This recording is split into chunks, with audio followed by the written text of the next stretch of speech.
Morgan, you'll be going home.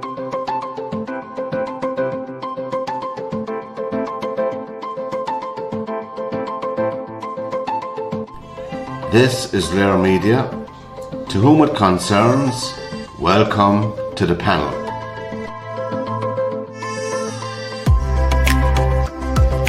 So there's only your mum and dad at home at the moment, and so they can move to Dublin to them, Morgan. I did, yeah, a couple of weeks ago. Yeah, they can move Why? to Why Dublin. did you move to Dublin? Why? Well, mainly the National Archives research. I do most of my research at the National Archives, or Yeah. at least the Yeah. original documents. Yeah. So Oh, it was going to be a lot easier during the summer Yeah. And what do because you? I'd have to commute from Limerick to Dublin just to go to the archives for a day, and then Yeah. you only get so much done It's in a a big day. hassle. Even to go to the National Library, it's a big hassle. From Limerick, having to go Yeah. up, and then by the time they get you a book and the whole thing, and then you have to get back home again. It's a terrible hassle. But there's nothing you can do if you're doing research, really, I suppose. Margaret, what do you think of the state of America now with Iran? What do you think of that? It's not good. I mean, I think we're probably on the precipice of a wider war. I mean, we're hoping that somehow this can be resolved peacefully, but I don't think Israel or Iran really have an interest in stopping things right now. They just continue No, to escalate. I think America agrees with Israel. They want to change of regime in Iran. They want the mullahs out. And Oh, absolutely. I mean, I yeah, think and the since people 1979, that's been the case with every administration. they shot an ex-president on the street today, as Ahmadinejad was shot dead, and Really, yeah, by their own people. So I think if the people in Iran rise up, they can get rid of the mullahs very quickly. That itself, I don't see America joining the war yet. Anyway, I don't see them joining the war. I could see them giving support, but I can't see them physically sending in the Marines, and so I can't see that happening. it would be extremely unpopular given, back in No, no, no, no, early no, 2000 with Iraq. And America, especially if Congress hasn't authorized anything, I don't think you could get a vote in Congress in favor of it. nobody in America with young children, sons or daughters, will vote for war again because of the disasters that the last few wars they were involved in were just unmitigated disasters which achieved nothing, And But he said tonight he's going to give it an answer within 2 weeks. What he'll do, yeah. Trump. Oh yeah, I mean yes. sometimes threats can work as well, can focus people as well, But he said there was an agreement done with Iran, and they said there wasn't. They said there was no agreement. There was nothing on the table. I was listening to a guy tonight from Iran, and he said there was never anything on the table. Trump was only making that up, So you wonder, Well, I mean, on the question of is the regime about to collapse? I mean, the Western analysts have been saying, oh, most people there hate the regime and would be happy to see it go, and sort of itching to go out and once if bombing could stop, they would be itching to go out in the streets and protest or rile things up. And then people in Iran, the analysts in Iran are saying, no, it's flipped, that there's actually a lot of unity and people have no interest in. So I don't know. It's I know in the past people have come out en masse and protested, and the regime there has violently suppressed it. In jail. A lot of them are arrested and tortured, killed, some were killed and hanged. But I don't think they'll get it. I don't think they'll get away with that anymore. People forget. Iran is a very young population, demographic, very young, and they're well educated as well. And when you look at historically speaking, when you look at Persia and what it brought to the world, culturally and literary and all of that, when you look at the Persian poets, you look at their fantastic culture and learning that they brought to the world, and look at it now, it's just it's not a happy place to be living in, I think there'll probably be another couple of nights of bombing, and then the people will rise up and get rid of the regime. That's what people But hope will happen. let's say that happened. So let's say the regime collapsed. I mean, what could we expect? I mean, it would probably be instability. I mean, it would probably be chaos. I mean, same as Libya. all of the Western countries, what would they do? Are they going to assist? I mean, what there would have to be some kind of external party, right? Maybe the United Nations could get involved if there was enough agreement through there to actually go in and help provide peacekeepers or keep stability there or provide infrastructure. But I mean, if I was going to predict it, I would say it's going to be chaos in the aftermath if the regime falls. Well, I mean, it's going to be a war, or the regime collapses and chaos. If there's no, but then if we don't have a plan, if Western countries don't have a plan for what they're going to do to keep peace, then it's going to turn into chaos.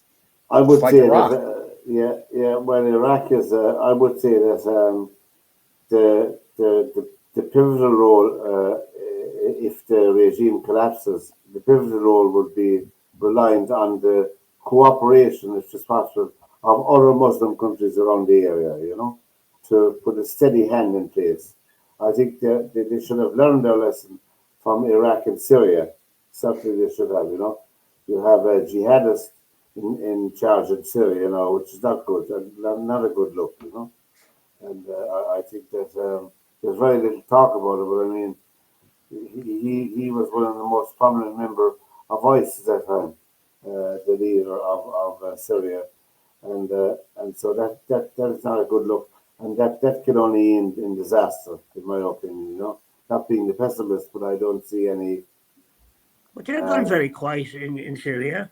Long term, yeah. I had heard, this was months ago that I mean, the new regime now is basically tolerating They were worried about violence against, I think, the Alawites, the people who have formerly been associated with Assad, and that has sort of been happening. You have these small villages where people are going out and trying to get revenge for the abuse that was inflicted on them, and it's.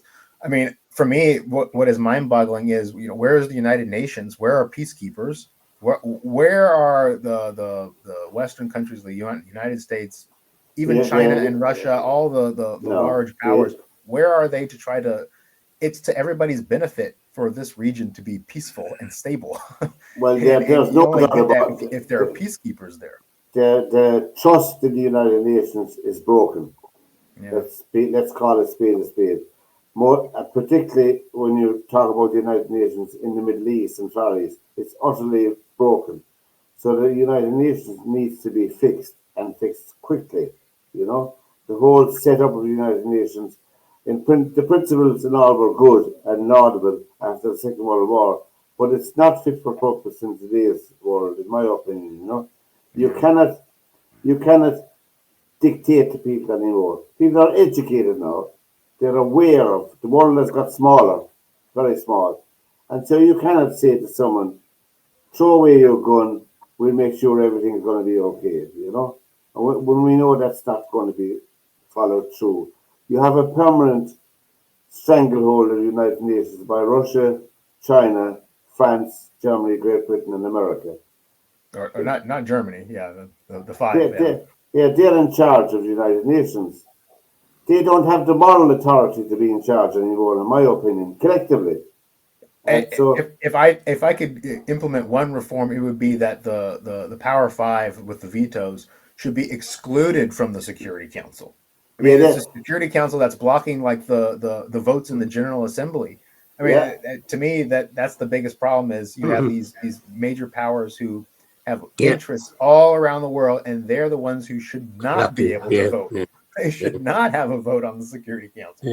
I mean, the Security Council should consist of non-aligned and smaller countries with principles and with moral authority behind them. I'm just thinking of. I'm trying to think of who could become members of the Security Council.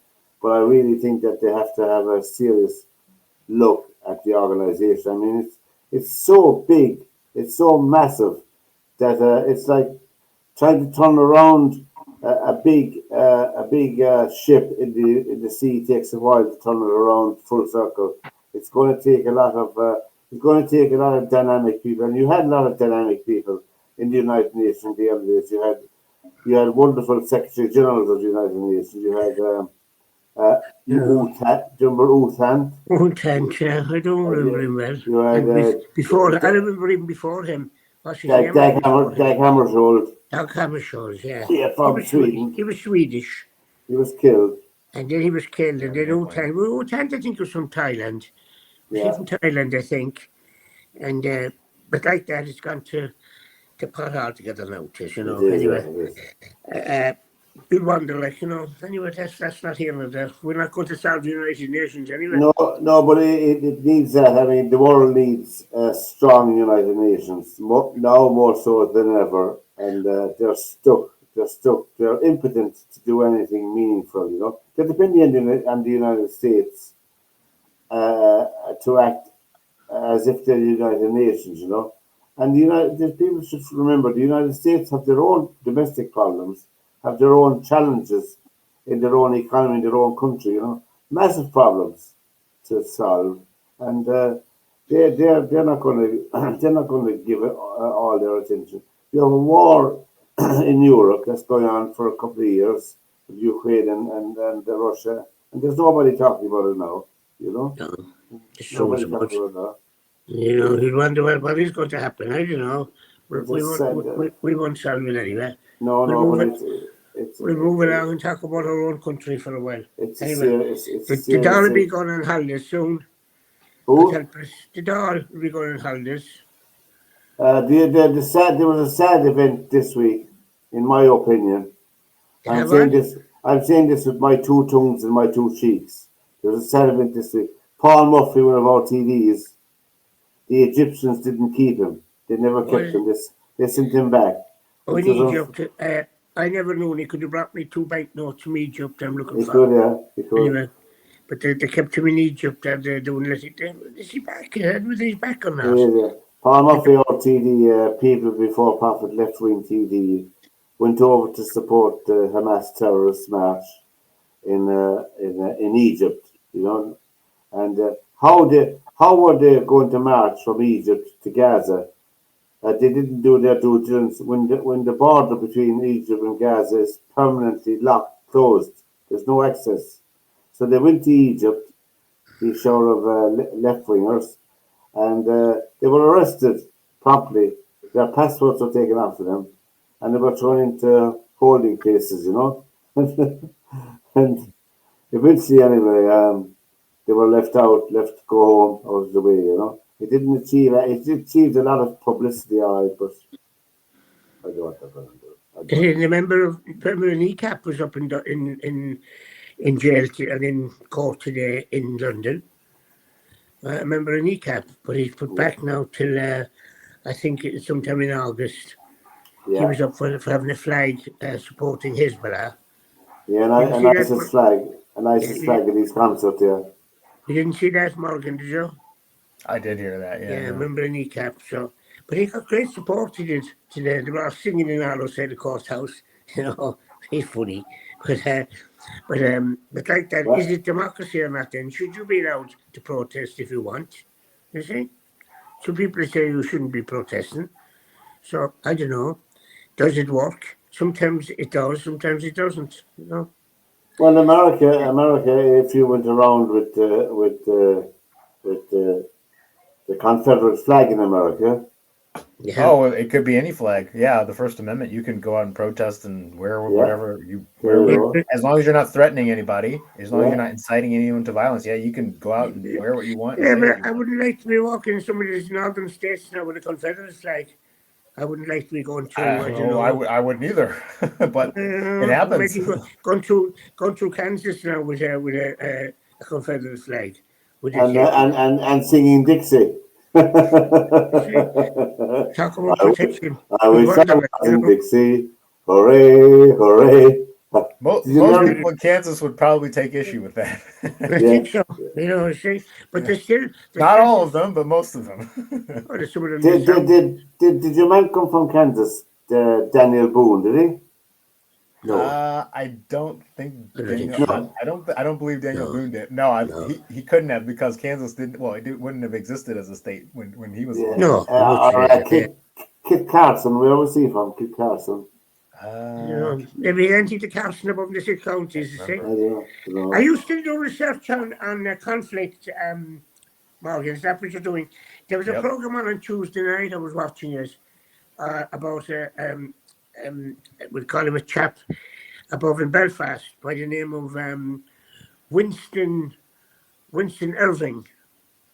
He's reputed to be a peacemaker, but he's also involved in the UVF. He was, yeah.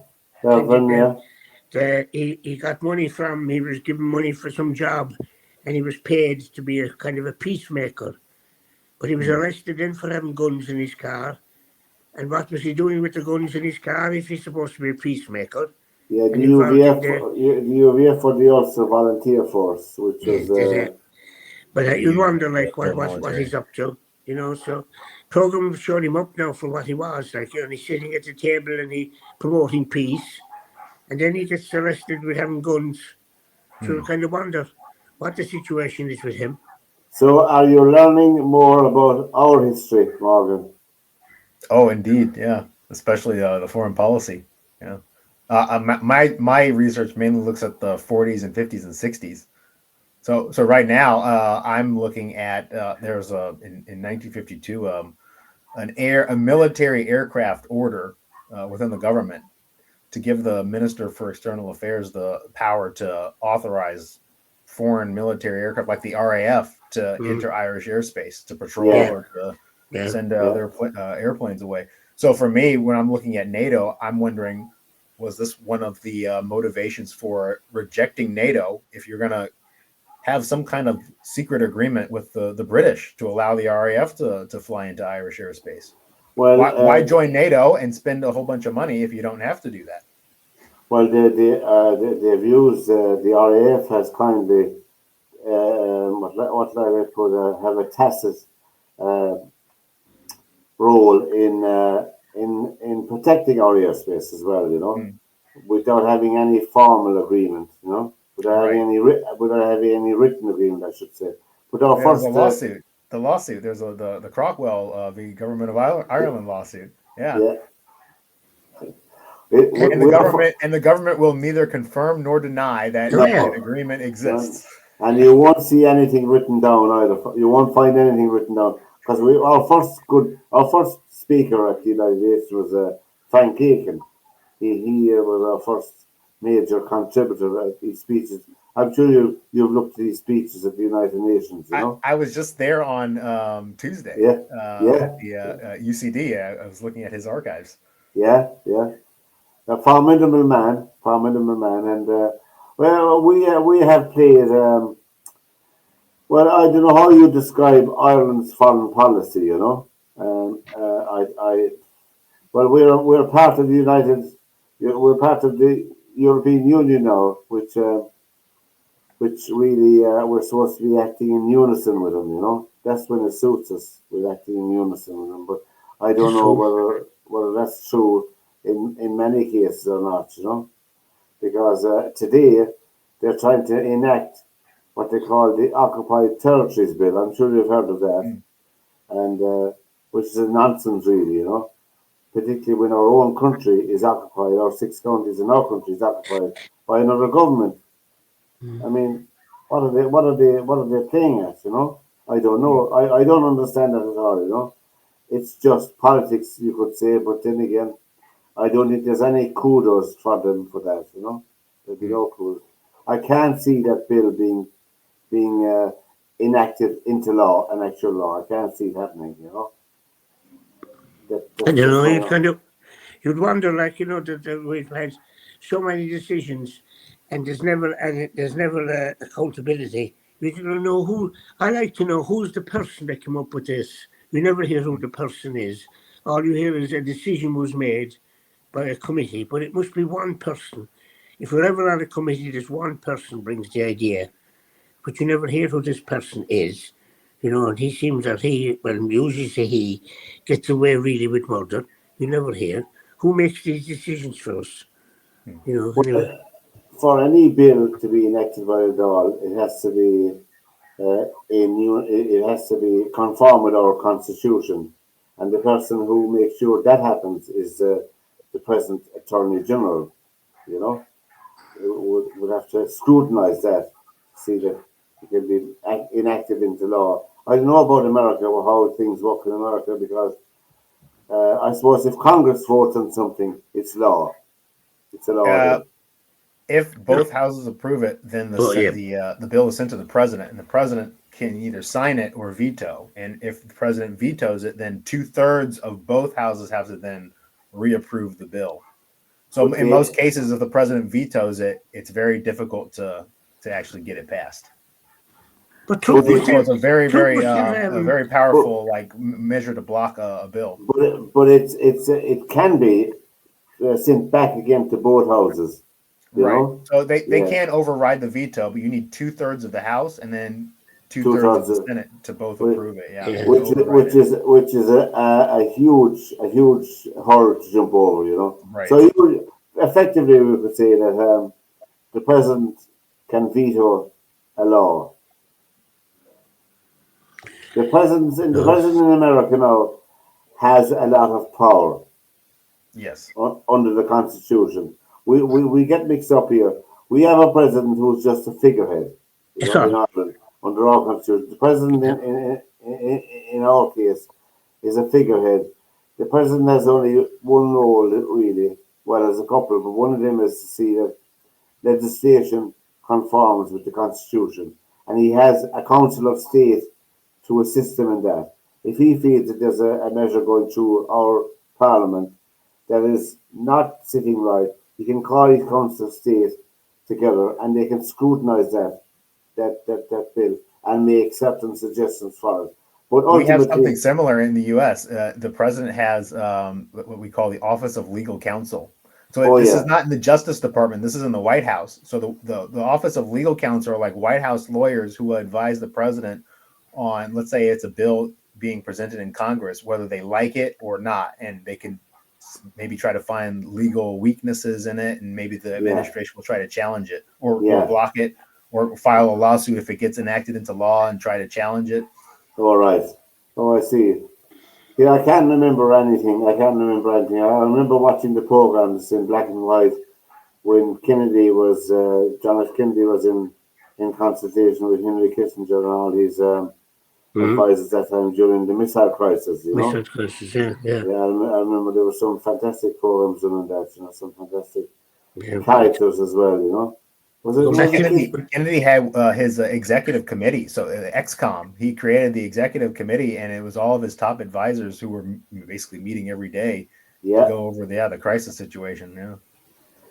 I mean, a lot of people now, when you're a long distance away from an event like that, when we were very, very close, potentially to a nuclear war, let's call it what it was, the danger of it, you know, but I mean, it was very, very tense for about 7 to 10 days. I remember here there was an awful lot of doom and gloom going around about it, you know. It was very, very disturbing, you know, but 62, that was, I think, 1962. October, there was a really good movie called 13 Days. Kevin Costner. Yeah. We watched this. I couldn't think of the movie. It was very good. I remember we were waiting for what was going to happen, whether the ship's going to go back or not, you know. Finally, it turned. It was on a Sunday, if I'm not mistaken. I remember I was down in Kilkee. I remember we were all waiting to find out what was going to happen.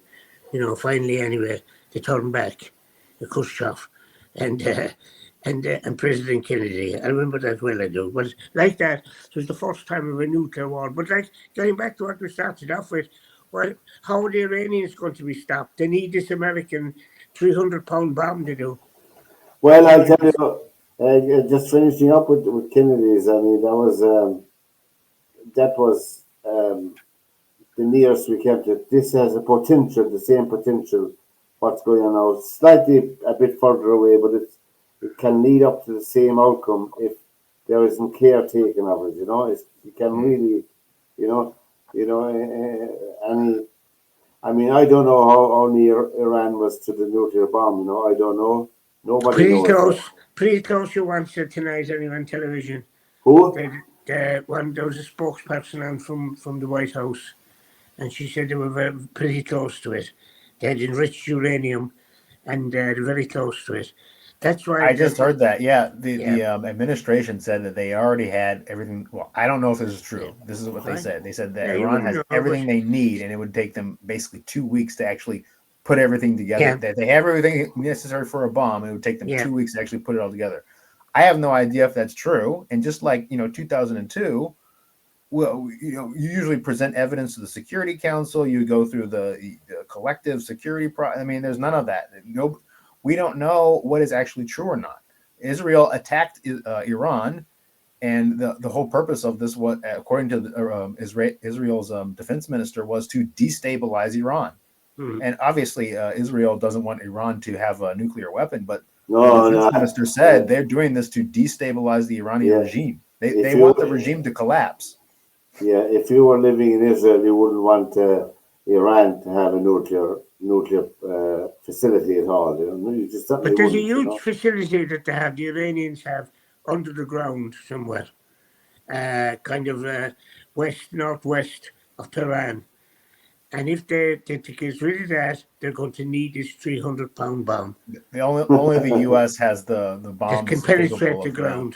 And So actually, today I was seeing another assessment. They were saying the U.S. bunker busters might not even be able to destroy it because they say it's even deeper underground than some people are even thinking. yeah. I don't know if it is. I don't know how. I'm not sure if they really have an accurate assessment of how deep this bunker is. And Do you think Morgan to be a big beautiful bomb? It'll be one big beautiful bomb Beautiful bomb. that doesn't work. It doesn't work. It's funny to see jeez. like what is going to happen. I don't know. Anyway, Well, I was saying at the beginning that I went to Pascal Grady was buried yesterday. Well, he's a comedian, Morgan. He was a comedian here in Limerick. He lived to be 93, born in 1932, and hence he'd been called Pascal at the time when Pascal was the Pope. But anyway, he was buried yesterday, and he was a funny character, very funny he was. And it's a pity that people couldn't access the tape. So the tape I did with him, it should have been on their media. Is that available on their media? I don't know. We will play it next Thursday night. Yeah, Pete was asking me about it yesterday, and I said I wasn't sure. Tell your friends we'll play it next Thursday night. I don't have it ready properly. Yeah, We'll play it next Thursday night. Should have been up, yeah, but because people anyway. But he was buried yesterday, and he was a funny man. He was a very funny character, and he lived close by me here as well. And I used to see him a fair bit. I also went to see him when he was out in the home. He was out in Milford, not in the hospice part now, but the other side of it, in the home itself. Yeah. And he had his full faculties. Anytime I went to see him, he knew who I was, and he was funny. He was very funny. But anyway, he was buried yesterday above in Mount St. Lawrence. After talking about St. Lawrence now, there's hassle over people being afraid to go up there as regards graves and that. People looking after graves, and there's people looking after graves seemingly up there as well. I'm going to ask you, Tony, was he buried in the old part? Yeah, the old part, yeah. Yeah. Where is he in the graveyard? You go in the gate, right or left? You go up and take the first right. And the best thing I could tell you about is, if you're familiar with it, I'd find the grave tomorrow now. Because I know I was at many a funeral there, and I know the graves. But anyway, up there, you go up and you turn to the right. He's down on the right-hand side, All right. But I know what he is. I could find it out tomorrow if I had to. And is there more of his family buried there? No, there are. And I forgot to read the headstone, actually. I know, but I must go back and have a look at it now some other day. Yeah. But I was talking to some of the grave diggers yesterday. Yeah. They're funny, some of them. It's a job I wouldn't like. Burying people, digging it out and putting them down.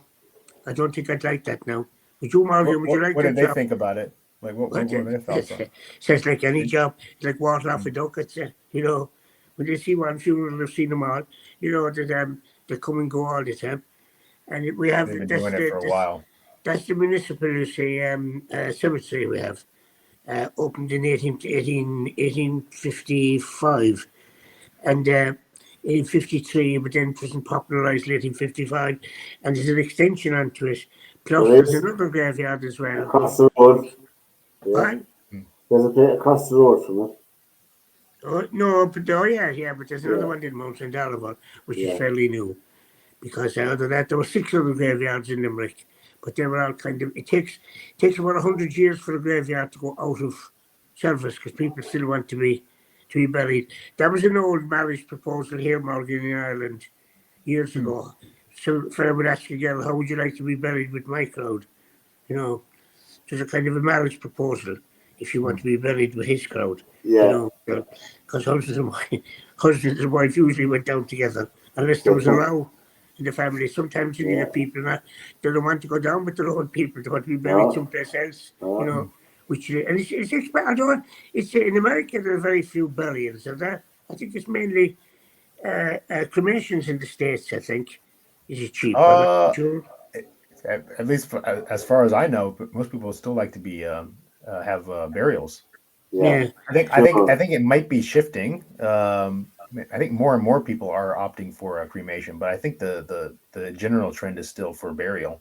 Yeah. It's expensive though. I think a lot of people are deciding maybe cremation because just the cost of burial are so just thousands and thousands of dollars. Although I think cremation is expensive here as well. I wouldn't like to be cremated now at all. Anyway, I think it's very impersonal. I know cremations are cheaper than funerals, than the regular funeral in Ireland. I know that. I think there's much difference in it now. Somebody was telling me lately. And I think that it's not nice. Cremation is awful. I think you go in and the coffin goes in and that says, I thought you got the ashes kind of within a few minutes. You know, I know, but I'm saying in the beginning I thought that, but it takes a while. The flesh is gone, actually. It's like there's very similar to a microwave. That it burns the flesh, so what you're getting is bone mainly. So.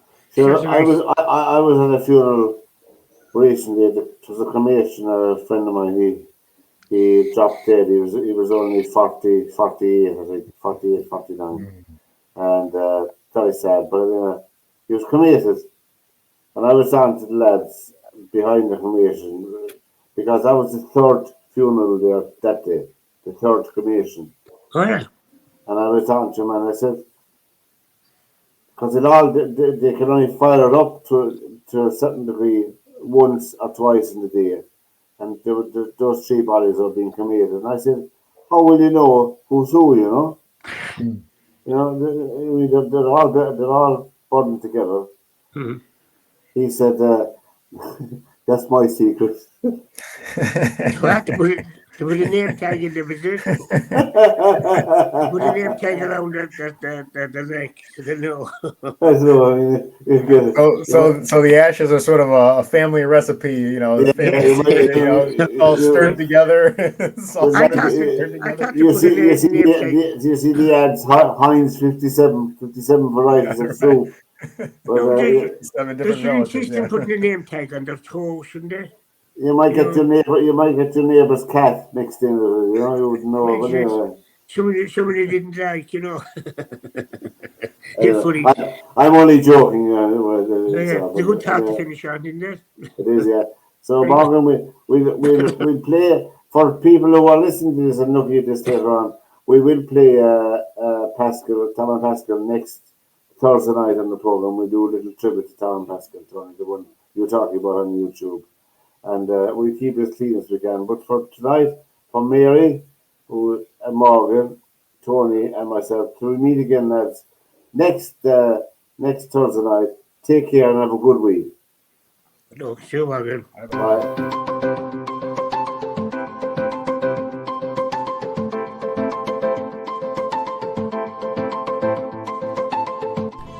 This is Lair Media. To whom it concerns, welcome to the panel.